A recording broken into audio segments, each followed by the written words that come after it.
தூத்துக்குடி மாவட்டம் ஏரல் பகுதியில் தரைப்பாலத்தை தாண்டி காட்டாற்று வெள்ளம் சென்று கொண்டிருக்கிறது. இதுகுறித்து எமது செய்தியாளர் பாரி கார்த்திக் வழங்கிய கூடுதல் தகவல்களை தற்போது காணலாம். வணக்கம். நாம் தற்போது நின்று கொண்டிருப்பது ஏரலில் உள்ள ஒரு பகுதி. இங்கு இருக்கக்கூடிய காட்டாற்று ஓடை தற்போது தரைப்பாலத்துக்கு இணையாக தற்போது சென்று கொண்டிருக்கிறது. முழுமையாக இரண்டு பக்கமும் கொள்ளளவுகளை நிரப்பியபடி தற்போது அந்த பக்கம் இந்த பக்கம் முழுமையான ஓடை. இதற்கு நடுவே இருக்கக்கூடிய இந்த சிறிய தரைப்பாலத்தில் தற்போது தண்ணீர் இருகரையும் பெருகி ஓடிக்கொண்டிருக்கிறது.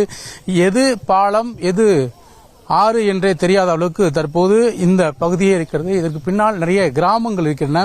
இந்த பாலத்தை கடந்துதான் தற்போது கிராம மக்கள் சென்று கொண்டிருக்கிறார்கள்.